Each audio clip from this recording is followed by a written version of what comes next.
Olá! A herança deixada por civilizações antigas é muito valiosa para a Terra, pois conta histórias fantásticas e riquíssimas em detalhes surpreendentes. Não menos incríveis são suas construções, verdadeiros monumentos que, não raras às vezes, deixam uma pergunta no ar: quem os construiu e por quê?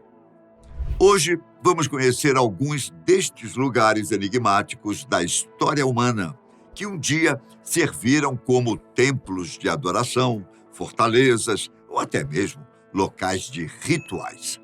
Bom, vamos começar com o Templo de Borobudur. Ele está situado na ilha de Java, Indonésia, na regência de Magelang, Java Central.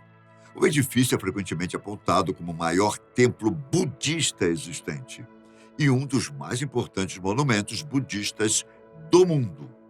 Desde 1991, que o sítio designado Conjunto de Borobudur, do qual fazem parte também os templos vizinhos de Mendut e Pawon, está inscrito na lista do Patrimônio Mundial da Unesco. Quando foi encontrado por colonizadores britânicos em 1814, sem dúvida levantou questões entre os espantados soldados quando chegaram ao centro da ilha de Java. Sua construção, envolta em mistério e espiritualidade, remonta a uma era anterior às grandiosas catedrais europeias. Estima-se que o templo começou a tomar forma entre os anos 750 e 842 d.C. O governador colonial inglês Sir Thomas Raffles, movido por uma curiosidade insaciável, incentivou a exploração dessas terras sagradas. E assim, após muitas jornadas de escavações, o Templo de Borobudur emergiu das entranhas da terra como um gigante adormecido, despertando para contar sua história. Imagine-se naqueles tempos remotos, uma colina verdejante, abraçada por dois rios sinuosos e cercada por vulcões imponentes. No topo dessa colina, o templo se erguia, apontando para os céus como um elo entre o terreno e o divino. Seu ponto mais alto, a ousada altura de 35 metros, parecia tocar as estrelas, como se os deuses estivessem observando atentamente. Em sua restauração, o Templo de Borobudur revelou detalhes impressionantes. 55 mil metros cúbicos de rocha foram esculpidos pacientemente, retirados dos rios locais. Essas pedras, como peças de um quebra-cabeça cósmico, se encaixavam sem argamassa ou cimento, como se o próprio universo as tivesse moldado. A forma do templo lembrava uma pirâmide invertida, com 5 terraços concêntricos, formando quadrados, e 3 andares superiores, desenhando círculos. Em cada lado, portões em arco guardavam o acesso protegido por 32 estátuas de leão, sentinelas silenciosas da sabedoria. Mas o que realmente cativava os visitantes era a mandala viva, esculpida em seus painéis. 2.670 painéis em baixo relevo, narrando a jornada do príncipe Siddhartha. Ele, que se tornaria Buda, deixou ensinamentos que ecoam até hoje. Cada entalhe contava uma história, cada curva revelava um segredo, e os ventos sussurravam palavras de iluminação. A cerca de 8.000 quilômetros de Borobudur, vamos desembarcar na Grande Muralha da Índia. Quem diria que não só a China tem sua muralha, não é? Nas vastas terras do Rajastão, onde o sol castiga as dunas e os ventos queimam a pele, ergue-se uma maravilha esquecida. Kumbhalgarh, conhecida como Grande Muralha da Índia. Seus contornos se estendem pelas colinas como se os deuses tivessem traçado um mapa de mistério e maravilha. Ranacumba, um visionário, Maharana, ou Rei dos Reis, ordenou a construção dessa grandiosa fortaleza do século XV. Mas não foi apenas uma fortaleza, foi uma declaração de poder, um enigma esculpido em pedra. A muralha de Kumbhalgarh permanece como um dos segredos mais bem guardados da Índia e talvez do mundo. Ela não é apenas uma barreira física, é um portal para o desconhecido. A muralha serpenteia pelas colinas, cobrindo 36 quilômetros. Não é tão fenomenal quanto a muralha da China, que chega a incríveis 20 mil quilômetros, mas alguns dizem que elas se estendem até o horizonte, desafiando a lógica e a compreensão humana. Quem foram os homens que a construíram? Por que tão longa? As respostas se perderam no tempo. Ao longo da muralha, encontram-se 360 templos, cada um com sua própria história, que eram protegidos por 7 portões. Os deuses parecem observar atentamente, enquanto estátuas de leões protegem os portões. Mas quem os esculpiu? Quem acende as lâmpadas nos altares há séculos? Pesquisadores estimam que cerca de 60 templos são ligados à religião hindu, uma das principais da terra de Gandhi, e os demais são dedicados ao jainismo, religião pouco conhecida no Ocidente e que teria surgido na Índia no século VI a.C. O jainismo prega a rejeição à violência. A aldeia Kuldara. Sem sairmos do Rajastão, vamos viajar a cerca de 470 quilômetros até a antiga aldeia Kuldara, situada no distrito de Jaisalmer.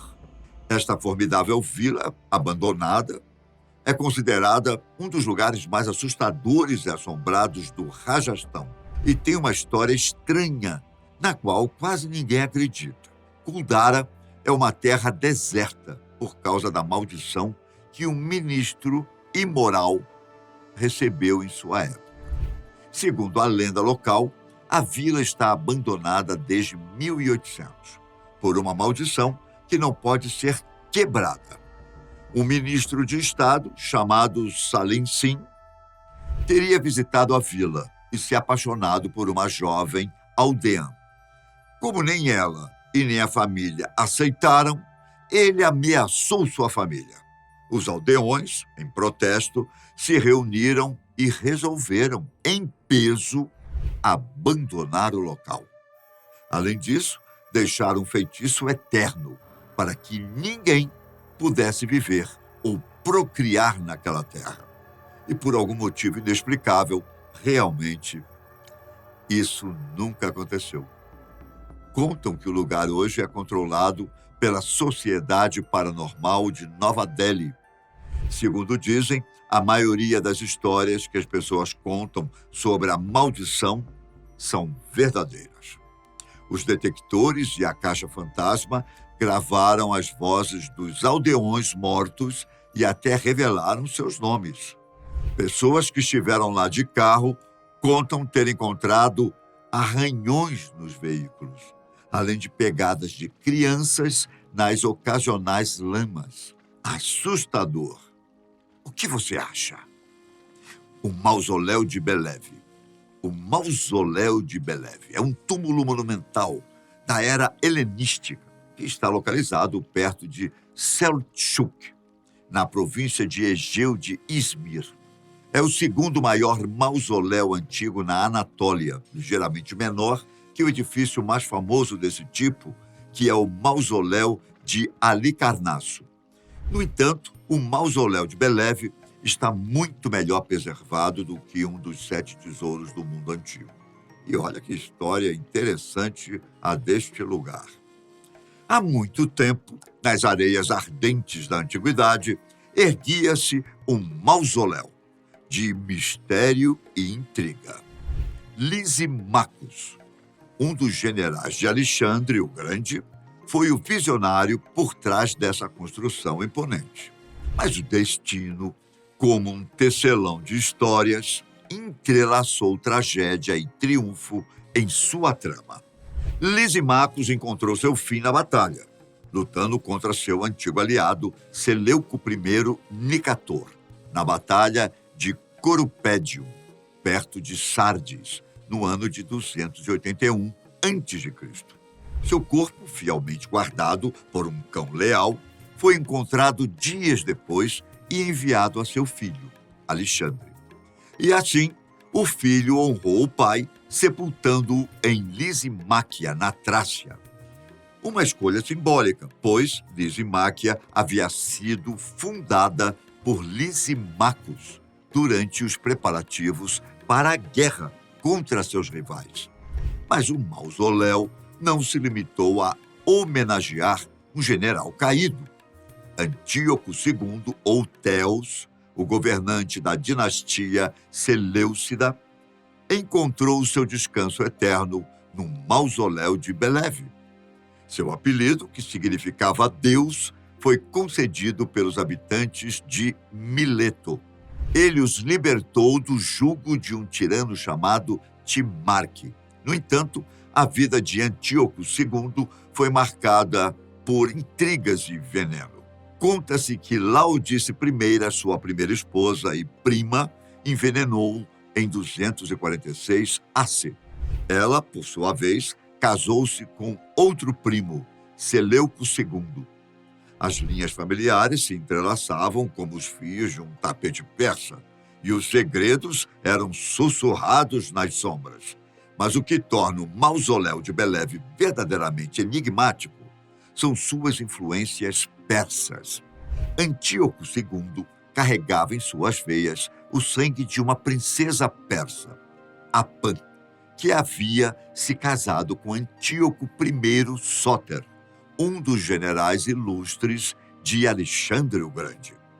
Essas raízes explicam os adornos persas que dançam nas paredes do mausoléu, como se os ventos do passado ainda sussurrassem segredos, digamos, não revelados. Hoje, o mausoléu de Beleve permanece como um portal para as eras antigas, onde os deuses e os mortais se entrelaçam em uma dança eterna.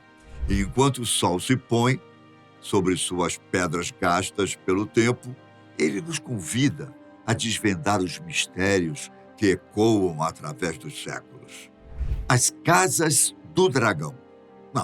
Não iremos falar sobre a série transmitida no streaming, mas sim de um local bastante intrigante, localizado ao sul da ilha de Eubéia, na Grécia.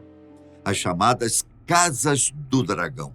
São cerca de 20 grandes edifícios em ruínas, que foram construídos com enormes blocos de pedra sem argamassa e grandes lajes de pedra nos telhados. A Casa do Dragão, no Monte Oque, ao norte de Caristos, é a mais famosa e bem preservada. Outros edifícios notáveis estão localizados em Parilaca e em Capsala, no Monte Athos. No folclore local, os dragões não são apenas monstros reptilianos, mas também seres com poderes sobre-humanos. Não existe nenhuma teoria aceita sobre a identidade dos construtores, nenhuma estimativa consensual sobre a sua datação.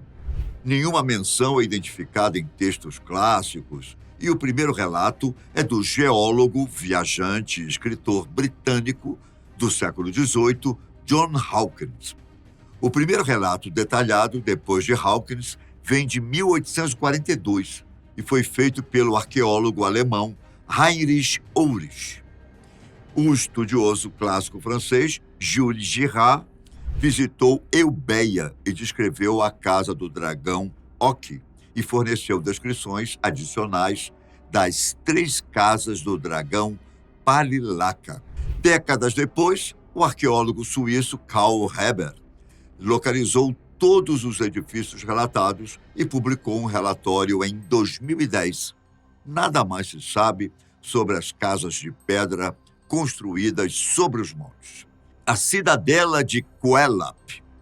Quelap, hoje, é um importante sítio arqueológico localizado nos Andes, na província de Luya, a nordeste do Peru. Estudos apontaram que ela foi construída pela cultura Chachapoya. É formado por um conjunto arquitetônico de pedra de grandes dimensões, caracterizando sua condição monumental, e uma grande plataforma artificial, orientada do sul ao norte, que se assenta na crista de rocha calcária do cume do Cerro Barreta, de 3.000 metros. A plataforma se estende por cerca de 600 metros e tem como perímetro uma muralha que, em alguns pontos, atinge 19 metros de altura. Embora bastante imprecisa, estima-se que a sua construção se iniciou no século XI, coincidindo com o período de florescimento da cultura Chachapoya, e sua ocupação terminou em meados do século XVI. Suas muralhas colossais e sua complexa arquitetura interior são prova de sua função como um conjunto habitacional bem organizado, contando com áreas administrativas, religiosas, cerimoniais e residências.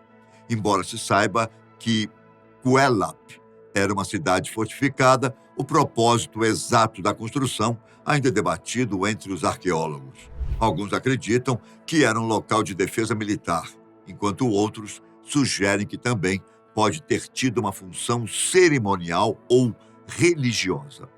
A complexidade da estrutura interna de Cuelap também é um mistério.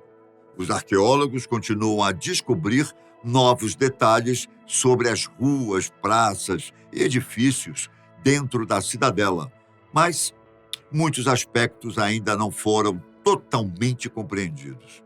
A relação entre os Chachapoyas e outras culturas da região, como os Incas, ainda não está totalmente esclarecida. Alguns estudiosos acreditam que houve influência mútua entre essas civilizações, enquanto outros sugerem que houve conflitos e rivalidades. Dentro da cidadela foram encontrados sarcófagos elaboradamente decorados, que são únicos na região. O significado exato desses sarcófagos e seu papel na sociedade Chachapoyas ainda não foram totalmente compreendidos. Apesar de todos os seus mistérios, Cuelap pede socorro.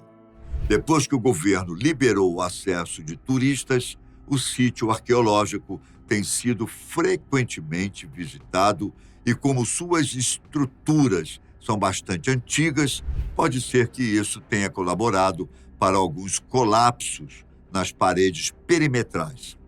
Os colapsos foram relatados em abril de 2022 e, desde então, a Prefeitura de Luya tem evitado o turismo na região. Scarabray. Visitar Scarabray é uma verdadeira viagem no tempo. Trata-se de um assentamento neolítico notável, que repousa na Baía de Skye, na costa oeste da ilha principal de Orkney, na Escócia. Este sítio arqueológico é uma janela para o passado, revelando a vida dos nossos ancestrais há mais de 5.000 anos. Entre alguns fatos intrigantes sobre Scarabray estão suas origens e estrutura, cuja data de ocupação é estimada entre os anos de 3.180 a.C. e 2.500 a.C., o que a torna mais antiga que Stonehenge e a Grande Pirâmide de Gizeh. A pequena aldeia consiste em 10 casas agrupadas, construídas com lajes de pedra. Essas casas eram interligadas e formavam uma comunidade compacta.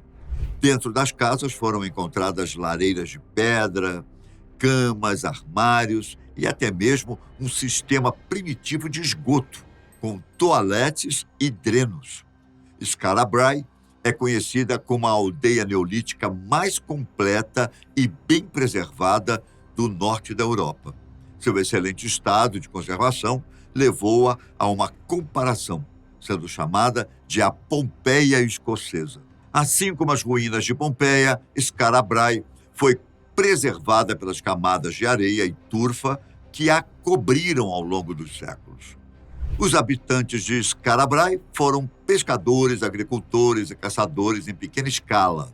Artefatos encontrados incluem ferramentas de osso e marfim, contas de conchas e pedras e esculturas geométricas também em pedra.